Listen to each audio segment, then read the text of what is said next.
said, baby, I got your money, don't you worry. I said, hey, baby, I got your money. Yo, so I glanced at the girl glanced at me. I whispered in the air, you wanna be with me? You wanna look pretty though in my video. Oh, dirty on the hat, and I let you all know. Just dance if you caught up in the Holy Ghost trance. If you stop, I'ma put them killer ants in your pants. I'm the ODB, as you can see. FBI, don't you be watching me. I don't want no problems, cause I put you down in the ground where you cannot be found. I'm just dirt dog trying to make some money. So give me my streaks and give me my honey. Radios play this all day, every day. Recognize I'm a fool and you love me. None of you better look at me funny. You know my name down, give me my money. Hey, dirty. Sing it. Baby, I got your money. Sing it, girl. I said, hey. Just sing it right now. Baby, I got your money. And 31 is hey. I think y'all should give him his money. Baby, I got your money. That's how I like you. I said, hey. Baby, I got your money.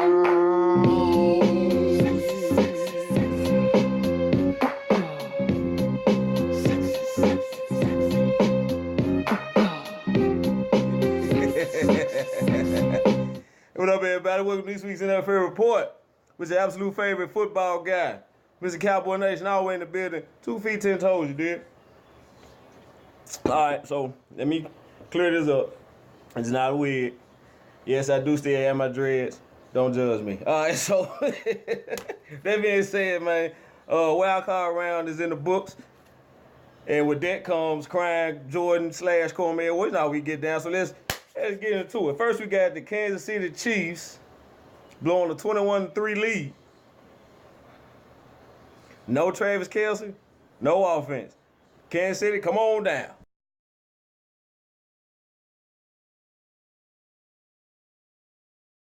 All right, next we got the Buffalo Bills being held to 3 points and losing to a QB that threw for less than 90 yards. I think he ran for more yards than he actually threw.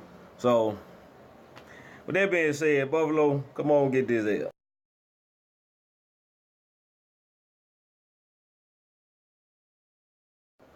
All right, last but not least, we got the Oakland Raiders, right? Giving John Gruden, am I reading?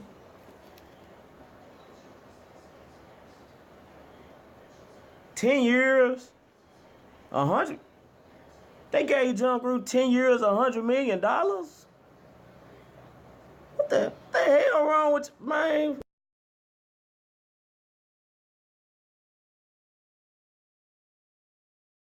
Okay, next we got this week's Did You See That Moment? This week's Did You See That Moment comes from the Tennessee Titans, Kansas City Chiefs game. Let's go check that out. Mariota flattened back at the 30-yard line. Oh my. Rick, what you got, Rick? All night long, I'm gonna be Ric Flair all night long. Chi-County, the world champion. Oh, I'm ready. Good to have you back, Rick. All right, so before we go any further, right, I want to give a shout out to Drew Brees, Jalen Ramsey, Calais Campbell, and Big Derrick Henry. Why you ask? DJ, hit that beat. This is what they did first round. And you can't see my eyes unless my head is bent. You dig?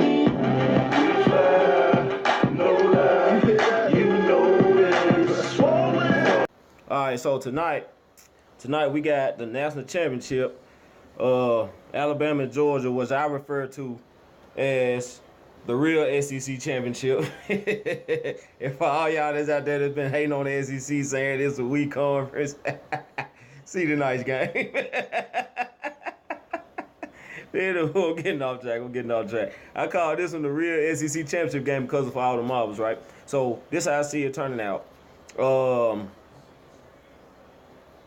In my opinion, on offense, offensively wise, Georgia is one-dimensional. But that one dimension is really good. Like, they can run the ball. They're going to beat you running the ball. You see what I'm saying? The quarterback not going to beat you. They're going to beat you running the ball. Awesome group of backs. Sony Michel, Nick Chubb. These guys will be playing on Sunday. You understand? Top-notch running game. Unfortunately for them, that's what Alabama specializes in. Like, Alabama is going to stop the run.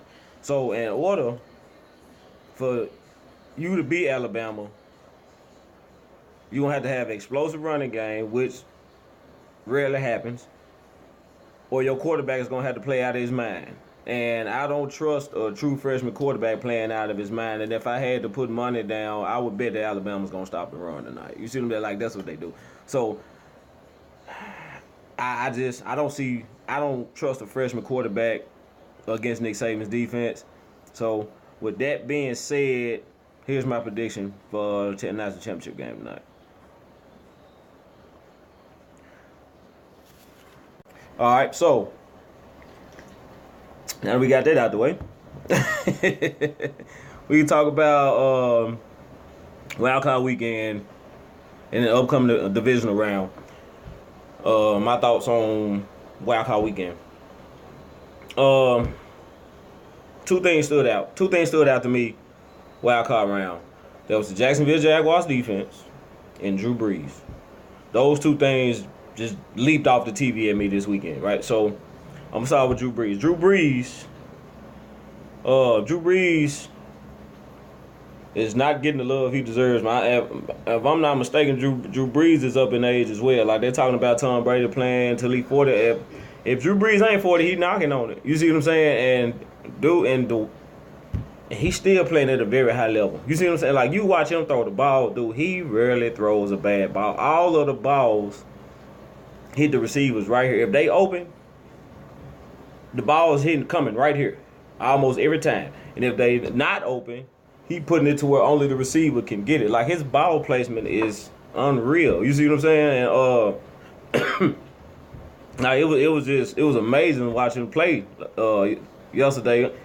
They couldn't really run the ball. And then Carolina got defense. That's not a trash defense. He was threading like that. Now Carolina got D, but he was threading them. He carved them up. You know, I think he had 367 yards.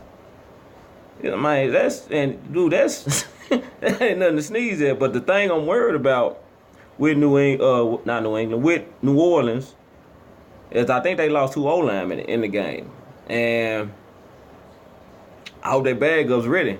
You see what I'm saying? Because Minnesota coming to get your quarterback. It's what they do. They come to get your quarterback. They got some nice corners they can cover. You see what I'm saying? So, and I'm telling you, Xavier Rhodes is something to deal with. And so, somebody, that was Michael Thomas. I guess that's number 1 receiver over there. He gonna have problems. He gonna have problems out of Xavier Rhodes. You see what I'm saying? So, I don't know, man. Like, I don't know how this O-line situation gonna shake out for New Orleans. If they can protect Drew Brees, I think New Orleans will win. But I don't think that's gonna be the case. I think these O-line injuries, I think that's gonna catch up to New Orleans. I think Minnesota gonna put some heat on Brees. I think Minnesota probably advance to the NFC Championship. And that's my take on that. Like I said, but I wouldn't be surprised if Drew Brees. Well, I ain't gonna lie. I would be. If Drew Brees carved him up like he did Carolina, if Drew Brees put up 367 yards on this defense, I would be surprised. You see what I'm saying? But I don't see it happening with this with the uncertainty on the O-line. So that's my deal on that. And also the Jacksonville Jaguars.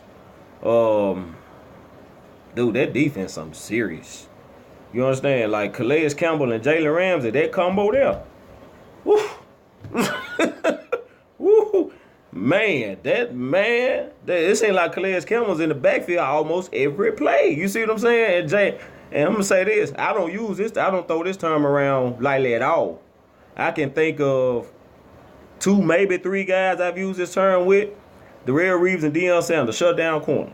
You see what I'm saying? Like, and I was hesitant to give it to Darrelle Reeves until I just really sat down and watched him play. I'm talking about young Darrelle Reeves. But when I just sat down and watched him play, I said, dude, shut down. You see what I'm saying?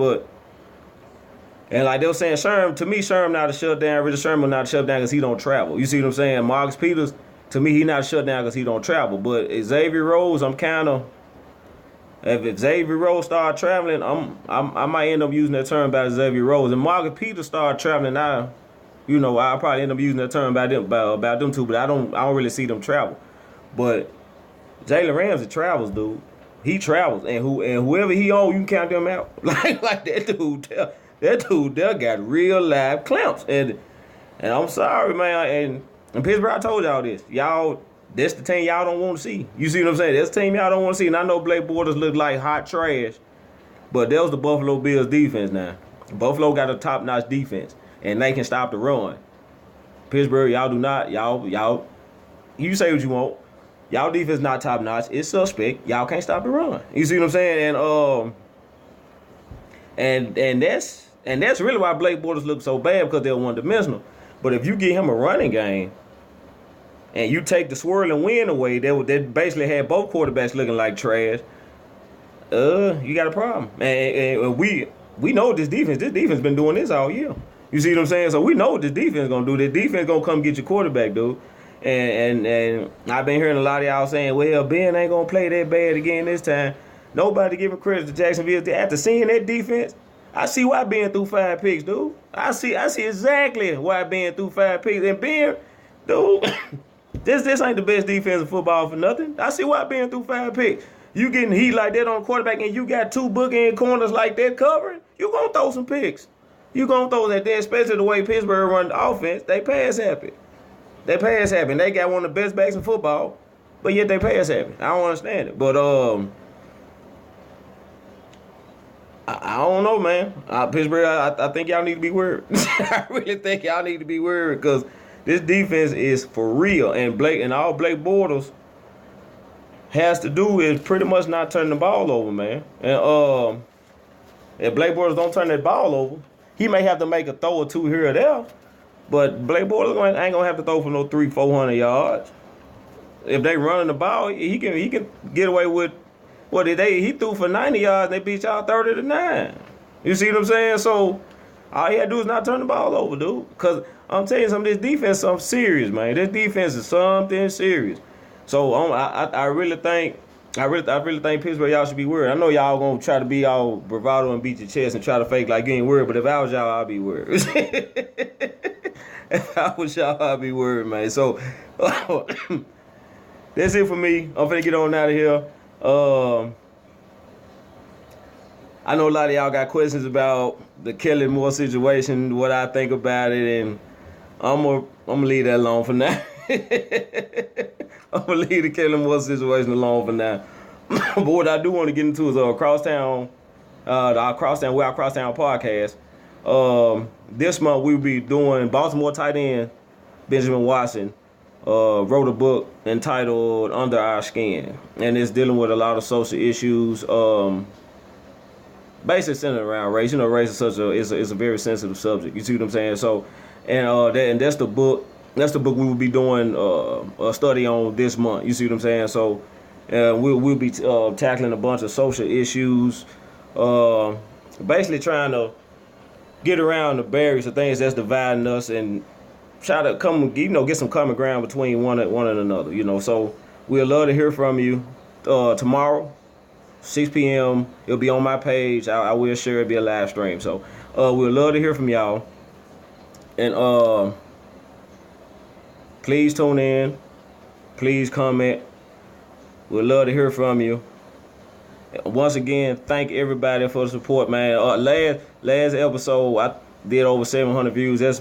I know it ain't much to some, but it's a lot to me, because when I first started this, man, it was just, I was just having fun, So I never would have thought one of these videos would got up to 700 plus views. So I really want to appreciate y'all commenting and sharing on it, man. It's been a blast. I'm not going anywhere, but it's been a blast. I guess I'm saying this because football season almost over with, Now I'm finna be, like a recovering addict right here in a minute. But I really appreciate y'all. Tomorrow 6 p.m. on my page, We Are Crosstown Podcast. We'd love to hear from you. So, with that being said,